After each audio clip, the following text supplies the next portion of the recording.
তো এখন ধরো যদি ট্রমা হয়, হ্যাঁ, নি জয়েন্টের অনেক কারণ, তার মধ্যে একটা কারণ হলো ট্রমা, আঘাত।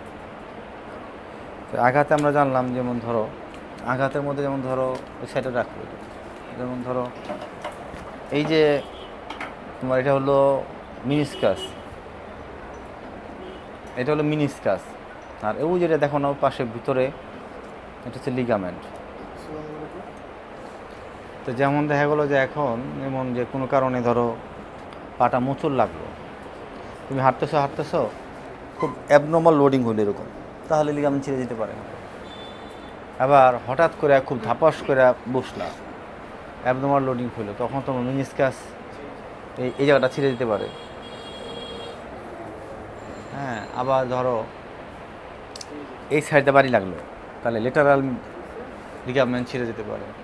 এই সাইডে বাড়ি লাগলো, তাহলে মিডিয়াল লিগামেন্ট ছিঁড়ে যেতে পারে, অনেক লিগামেন্ট ছিঁড়ে যেতে পারে। তাহলে আমরা দেখবো যে তার ব্যথা, হাঁটু ব্যথার কারণ কোনো ট্রমা কিনা, আঘাত কিনা।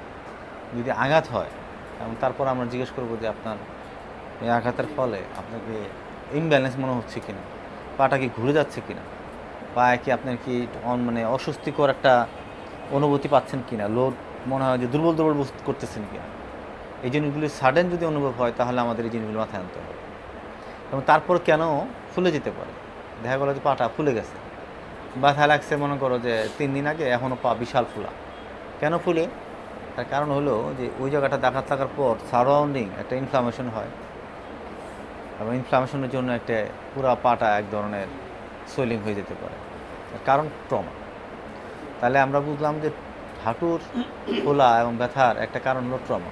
তো ট্রমার একটা কারণ দেখলাম আমার লিগামেন্ট, একটা দেখলাম আমার মিনিসকাস। কী লিগামেন্ট আছে? Medial ligament, lateral ligament, ACL, PCL, collateral ligament. এই জাতীয় লিগামেন্টের কারণে এটা হতে পারে, তাই না? লিগামেন্টে কোনো সমস্যা নাই, কিন্তু দেখা গেল যে তার তোমার অস্টিওআর্থাইটিস মানে হচ্ছে, যেমন ধরো যে এই বোনস, হ্যাঁ, এই যে ধরো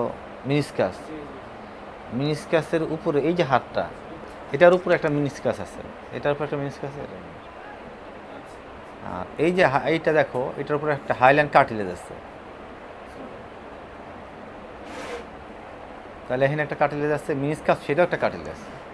এখন কোনো কারণে ধরো বেশি হাঁটতে হাঁটতে কেউ যদি অনেক বেশি পা ভাঁজ করা কাজ করে, কার ওজন যদি অনেক বেশি থাকে, কেউ যদি তোমার অনবরত হাঁটুর বারবার ফ্লেকশন এক্সটেনশনের কাজ বেশি করে, কেউ যদি তার হাঁটুর মাসেলগুলো উইক থাকে, এবং দিনে দিনে বয়স বাড়ার সাথে সাথে, হ্যাঁ, যেমন ধরো আমাদের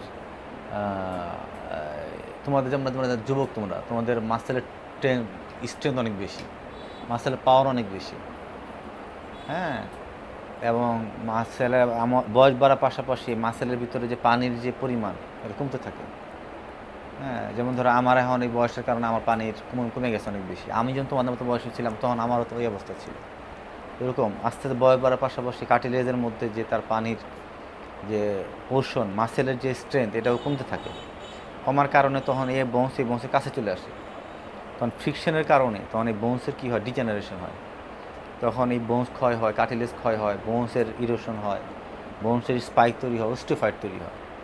এবং এই যে যখন এই জিনিসগুলো হয়, ভিতরে যখন পানি থাকে, কার্টিলেজ যখন ক্ষয় হয়ে যায়, হ্যাঁ, যেমন একটা সহজ কথা ধরো, যেমন আমাদের এই যেমন শাটার আমরা গ্রিজ দিই না, তো শাটার গ্রিজ দিলে আমাদের কি হয়, আমাদের মানে যখন গাড়ির শাটার যখন সমান করো আমরা খসখসে থাকো, তখন আমরা কি আর্টিফিশিয়াল গ্রিজ দিই, মোবিল দিই, পিচ্ছিল হয়, তাই না?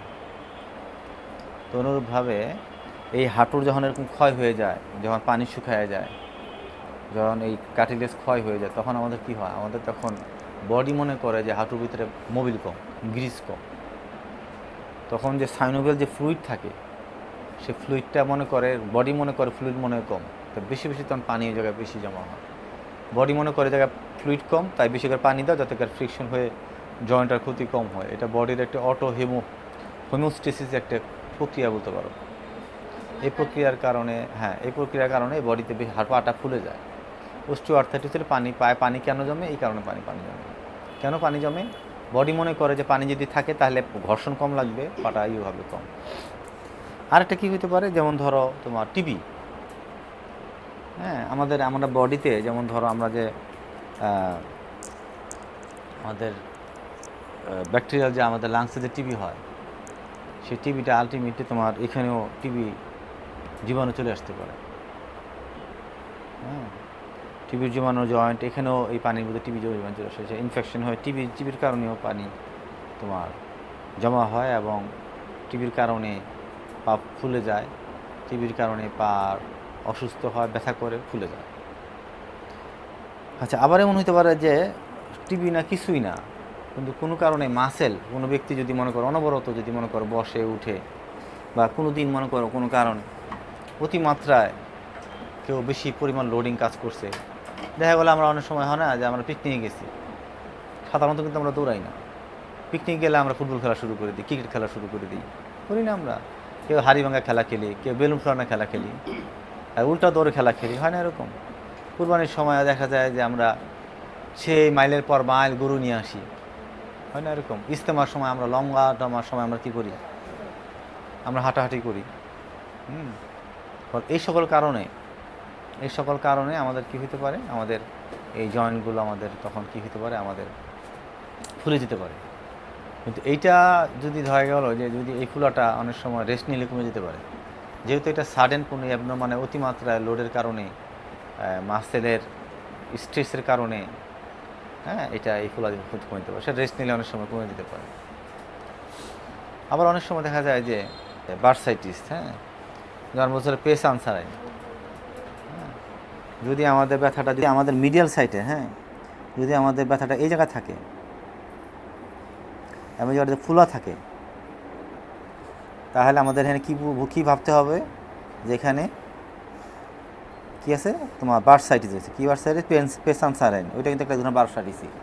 ফুলে আছে, একটু ফুলা লাগতেছে এবং খুব ব্যথা, চাপ দিলেই ব্যথা অনুভব হচ্ছে, একটু হালকা টাচ করলে ব্যথা অনুভব হচ্ছে, এটা একটা হতে পারে। আবার ধরো যে এই প্যাটেলার এই জায়গা তোমার ব্যথা, তাহলে এটা ব্যথার কারণ কী হতে পারে? এটা হতে পারে তোমার প্রি প্যাটেলার বার্সাইটিস হতে পারে। যদি ব্যথাটা প্যাটেলার উপরে যদি হয়, তাহলে এটা হতে হবে তোমার সুপ্রা প্যাটেলার বার্সাইটিস হতে পারে। আবার ঠিক প্যাটেলার নিচে যদি ইনফ্লামেশন ব্যথা করে, তাহলে বুঝতে হবে কর্নোম্যালাইশিয়া প্যাটেলি, যে ভিতর দিকে যদি হয়, বা সাব প্যাটেলার বার্সাইটিস বলতে পারি আমরা। হ্যাঁ, আবার ধরো ব্যথাটা এদিকে না, ব্যথাটা এই সাইডে, তাহলে বুঝতে হবে আমাদের এটা তোমার বাইসেপ ফেমোরিস টেন্ডিনাইটিস হতে পারে। হ্যাঁ, এটার কারণে ব্যথা হতে পারে। আবার ধরো যে ব্যথাটা ভিতরে, একদম ভিতরে অনুভব হচ্ছে, তাহলে বুঝতে হবে এটা অস্টিওআর্থ্রাইটিস অফ নি জয়েন্ট। হ্যাঁ, অথবা তোমার মিনিসকাস ইনজুরি, তোমার কী করতে হবে, চিন্তা করতে হবে। যদি ভিতরে হয় তাহলে বলতে হবে মিনিসকাস ইনজুরি হতে পারে, ঠিক আছে? আবার ধরো যে তোমার এই জায়গায় একটা ফুলাও আছে পিছনে, একটা টিউমারের মতো মনে হইতেছে, তাহলে সেটা হবে বেকার সিস্ট মনে হইতে পারে আমাদের কাছে।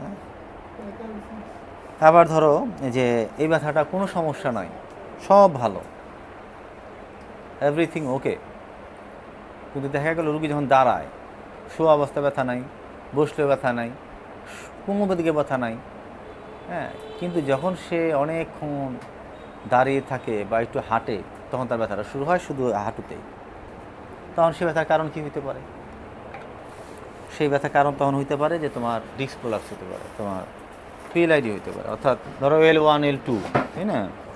ধরো এটা L5S1, এটা L4 L5, L3 L4, L2 L1, এই জায়গায় যদি কোনো জায়গায় ডিস্ক প্রোলাপস হয়, পানি বের হয়ে যায়, এই জায়গায় যদি নার্ভ যদি প্রবলেম হয়, তাহলে সেই নার্ভের কারণেও তোমার নি পেন হতে পারে।